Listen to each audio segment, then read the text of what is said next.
মোৰ কামৰ খতিয়ান কেতিয়াবা ৰাজহুৱা কৰিছোঁ। মোৰ সাংসদ পুঁজি 17 কোটি টকা যি পাইছিলোঁ, এই 17 কোটি টকাৰ বেংকত 50,000 টকা এটা আছে। মানে চাউলত টেমা খালী কৰি যেনেকৈ নাৰাখে মানুহৰ ঘৰত আকমুঠা চাউল থৈ দিয়ে, গতিকে সেনেধৰণে কেৱল 50,000 টকা 17 কোটি টকাৰ মোৰ হাতত মানে বেংকত একাউণ্টত জমা আছে। তাত বাদে 17 কোটি 16 কোটি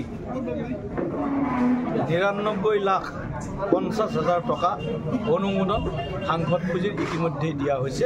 আৰু যদি তেওঁক হিচাপ লাগে, তেওঁক মোৰ ঘৰত এবাৰ আহিব দিলে হ'ল।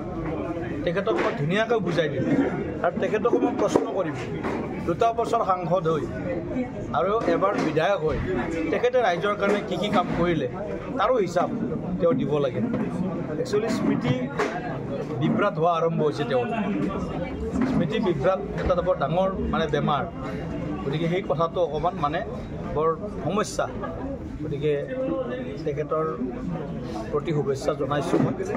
তেখেতে গোৰেশ্বৰত আহি কি কৈছে, মঙলদৈত গৈ কি কৈছে, এইবিলাক আপোনালোকৰ সংবাদ মাধ্যমৰ জৰিয়তে মাজে মাজে কেতিয়াবা চাবলৈ পাওঁ, শুনিবলৈ পাওঁ।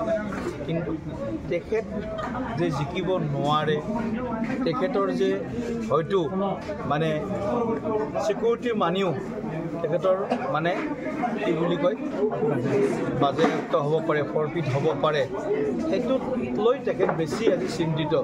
জিকাটো চিন্তিত, তেওঁৰ জিকা মানে হাৰাটো তেওঁ কনফাৰ্ম, সেইটো কনফাৰ্ম হৈছে। চিকিউৰিটি মানিটো যাতে ফৰফিট নহয় তাৰ কাৰণে তেখেতে অকণমান ঘূৰা-ঘূৰি কৰি আছে। তাত বাদে বেলেগ কোনো তেখেতৰ এই নিৰ্বাচনী কেম্পেইনত তেওঁৰ বেলেগ কোনো উদ্দেশ্য নাই।